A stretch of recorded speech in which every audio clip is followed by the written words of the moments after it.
Mortal Kombat 11, Netherrealm Studios' latest production and entry into the storied fighting game franchise, has just released, and is a popular title for all manner of game fans, streamers, competitive tournament players, and those who simply enjoy playing games by themselves. A great deal of those who have bought the game have already had access to the story mode, and if you've browsed any discussion forums such as Reddit or GameFAQs, you'll likely have seen some opinions on the story if you haven't already formed them on your own. The story mode of Mortal Kombat 11 is rather interesting in its foundation and was complex to begin with, but what does it mean for the future? We'll explore that in this video.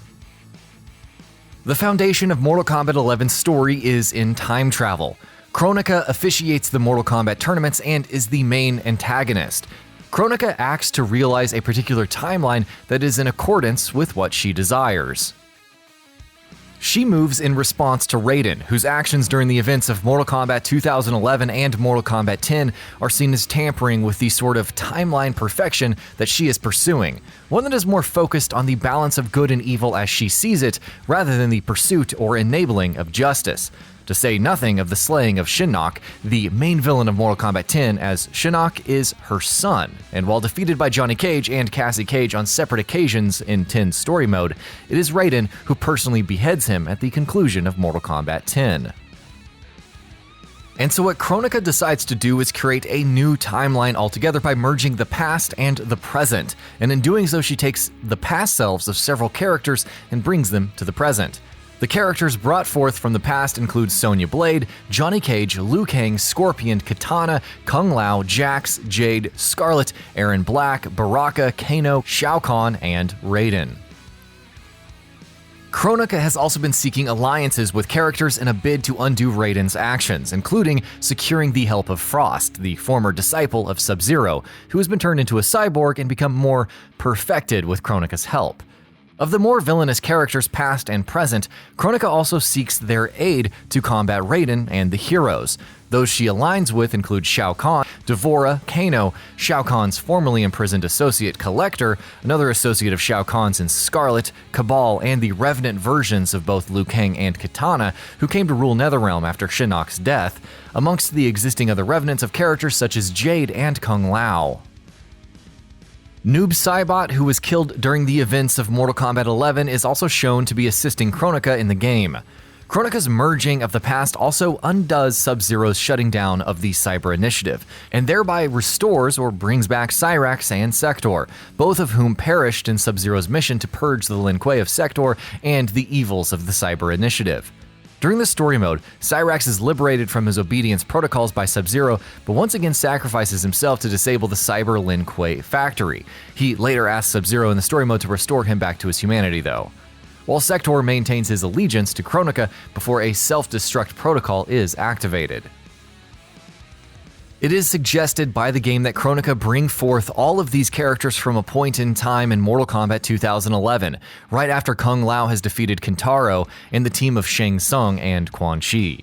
When the Raiden of the past is brought to the present, he quickly deduces that his placement in this timeline is the work of Chronica, who has the power to make the past and present collide. What eventually results are some harsh reconciliations with various characters about their futures. Sonya learns that she will die as she perishes at the beginning of 11's story mode, and other Earthrealm heroes, including the Shaolin monks Liu Kang and Kung Lao, similarly feel disheartened at what lies ahead because both of them die and become evil revenants. After the events of Mortal Kombat 10, the present timeline Jax's wife Vera dies, and though he was once heroic, his accumulated anguish leads him to work alongside Chronica, which pits him against the still heroic Jax of the past. Additionally, the Scorpion brought back from the past allies with Chronica, hoping to restore his slain family and clan, with this past self unaware of the events that caused his family's death, the truth of which the characters of the present are privy to, including Sub-Zero and the present Scorpion. In the story events of Mortal Kombat 11, the Raiden that we see is the past Raiden, as the current Raiden is displaced due to Chronica's meddling with the timeline. However, Raiden still maintains his allegiance to the heroes. What then results is a division of characters between the sides of good and evil, with characters perishing along the way on both sides. This list includes Frost, Scorpion, Kano, Cetrion, the already mentioned Sonya, Shao Kahn, killed by a katana interestingly enough, Chronica's associate Garrus, who will fall forever in the Sea of Blood, and ultimately, the lead villain, Chronica herself. The climax of the story mode begins with the last 2 or so chapters of the game. After the present Scorpion, most often referred to as Grandmaster Hasashi or Hanzo Hasashi, is killed by Devora, the past Scorpion travels to the Shirai Ryu headquarters where the heroes are camping out during the story mode. He seeks to offer his help to redeem past mistakes, to preserve the newly built Shirai Ryu, and to fight against Chronica's evil. The heroes who encounter him see that the wrong Scorpion is visiting them. While they trust the present Hanzo Hasashi, they do not trust the past Scorpion who aligned with Chronica.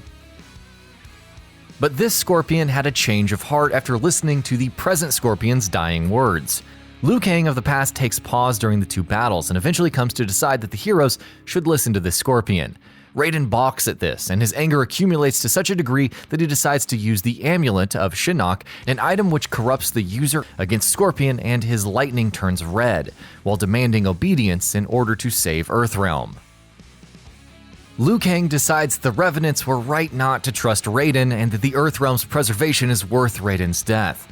However, Raiden begins to come to his senses after he sees visions from many timelines of him fighting and killing Liu Kang, realizing that Chronica is designing events in each timeline such that the 2 fight and Liu Kang dies. Shortly after this revelation, and after Raiden heals the past Scorpion, Chronica appears and freezes time for everyone except for Raiden, who doesn't feel the effects of the freezing.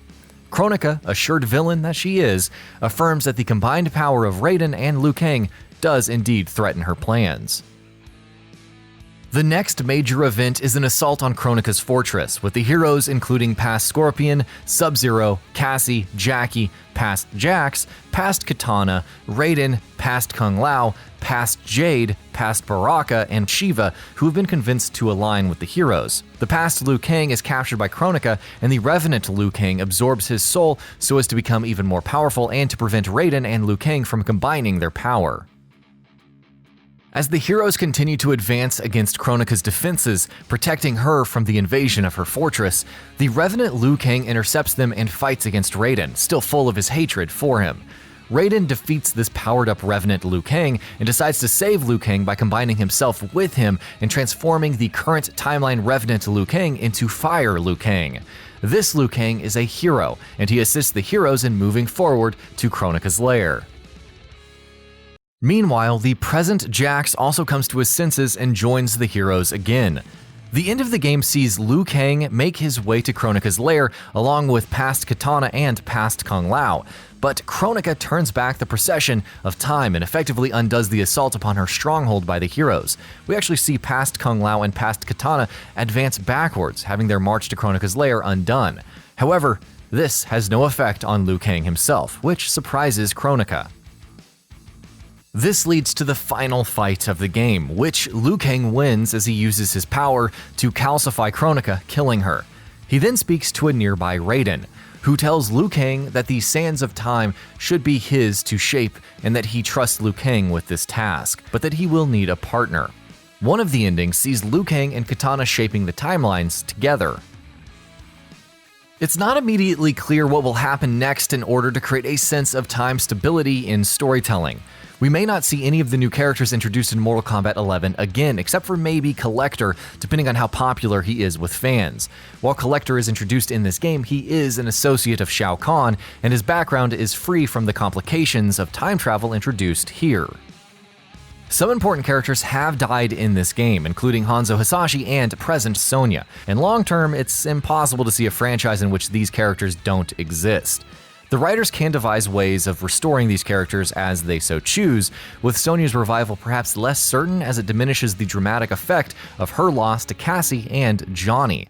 There can be little mention of timelines again in the next game, as the knowledge currently possessed by each character is already highly complicated and difficult to convey due to exposure from 2 timelines.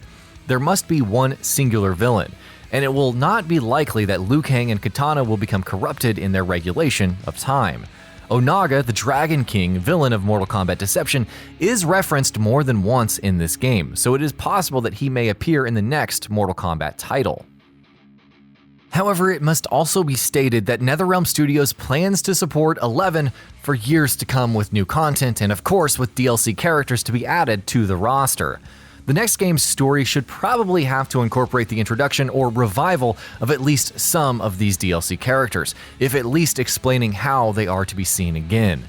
In any case, one possibility is that the writers may have given themselves freedom to restart the plot at any time which they see fit, because Chronica's last action before fighting Liu Kang was to revert the procession of time. When her intended target was doesn't matter. As a viewer, we can simply be meant to understand that the point of Mortal Kombat 11 was to explore a path that eliminates Chronica and bestows the heroes the knowledge of how to defeat her, if at least preventing her from achieving the balance that she wants. The only thing that seems certain is that the next Mortal Kombat game needs to feature at least most of its characters existing on the same timeline.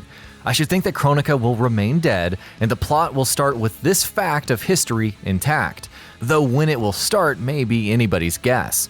So what about the Revenants, of which there are many? It's because of these thoughts that I'm inclined to think that somehow the Revenants must be undone. Liu Kang's Revenant form was undone by Raiden, and Liu Kang can probably heal others like Raiden did, but he probably can't spread that all over the place and undo the Revenant forms of everybody. Besides, Liu Kang is supposed to be regulating time now, so how would he actively venture around the realms and assist heroes as Raiden did? Speaking of which, the only real character controversy in my opinion lies in discussing the future of Raiden, who may take a slightly less important role in the next game since he became mortal. But of course, there's no way he'll be gone for good, or anything close to that. With so many questions, we can say for certain that with Chronica dead, the future is very much open. It's hard to give a concrete prediction of what should be next for Mortal Kombat because the writers created an ending that allows for many possibilities. Or the writers could totally go for a massive reboot and set the next game in the Mortal Kombat tournament that the great Kung Lao won. This gives the team an opportunity to bring in a totally new cast of heroes and villains while keeping some oldies like Shang Tsung. This could be an interesting but very bold decision given that many of the series' favorite fighters were not even born during this timeline. So what do you think lies ahead for the next Mortal Kombat game? A new villain? An old one? Let us know your thoughts on the story and on Mortal Kombat 11 as a whole. And as always, thanks for watching. And that about does it for this video. If you enjoyed what you watched and want to see more from GamingBolt, you can always hit that subscribe button and turn on the bell icon next to it. That way you will never miss any of our videos.